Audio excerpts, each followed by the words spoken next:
Anzac Day comes around again, and again we remember those who have died, those who have sacrificed themselves in war, in conflict situations, for what they believed in. This is Mission Live from the MSC Mission Office, and I'm Roger.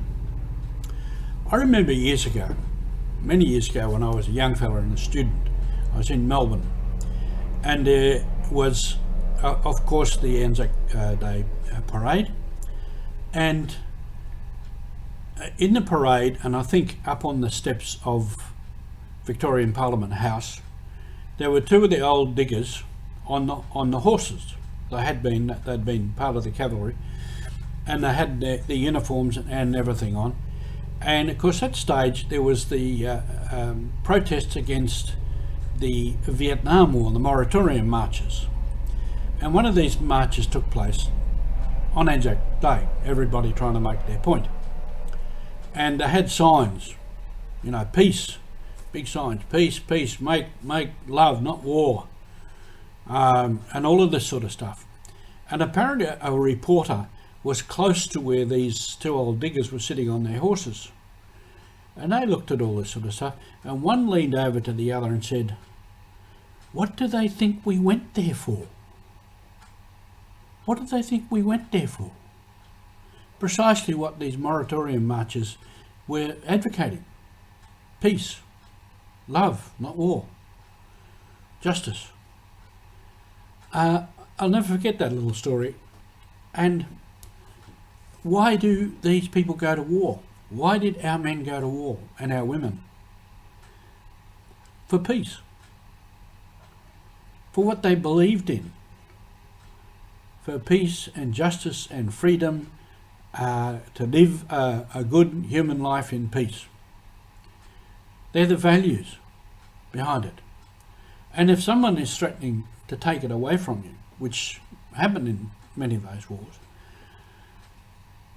then you go and oppose them, and it means you're at war.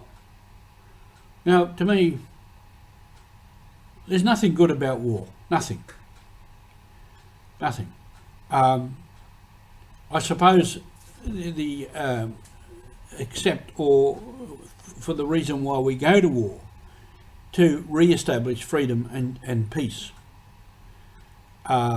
Certainly in war there's a lot of bravery, a lot of strength and courage comes out in people. A lot of bad things do too, as we're seeing with the present situation in Ukraine. And many other places where there's a lot of conflicts around the world that we seem to forget about. Once they go off the news cycle, we forget about them. But there's many wars going on still in the world, and none of them good. So we don't remember the war for the fighting and the killing and the destruction and the cruelty and the war crimes and all that sort of stuff. We should never forget that, but that's not why we have Anzac Day. That's not why we remember. We remember, yes, the bravery, the heroism. Now, a lot of these, we call them heroes. They probably are. But they're probably scared out of their brains. They're probably trembling. Maybe they wanted to run away. Some of them probably did. But the bravery comes when you are aware of how scared you are and how much you want to run away and how much you don't want to be here, but you go and do the right thing anyway. So that brings out a great strength in people, and that's what we recognise. We don't recognise the killing and the destruction. No, we recognise the virtue, the values and the strength of people in those situations. And we will continue to do that. But on this day too, let's not forget those other places where there is war and fighting still in the Middle East. Myanmar, the Rohingyas recently, a lot of them were trying to escape from Malaysia. Some of them were killed. In places in Africa, in Nigeria, in Sudan, many parts around the world, there is still war and fighting.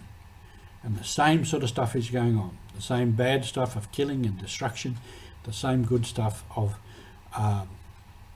strength, courage, heroism, people standing up for peace and freedom. And all of these things are part of our mission to promote in the world. Thank you for being with us on this special day.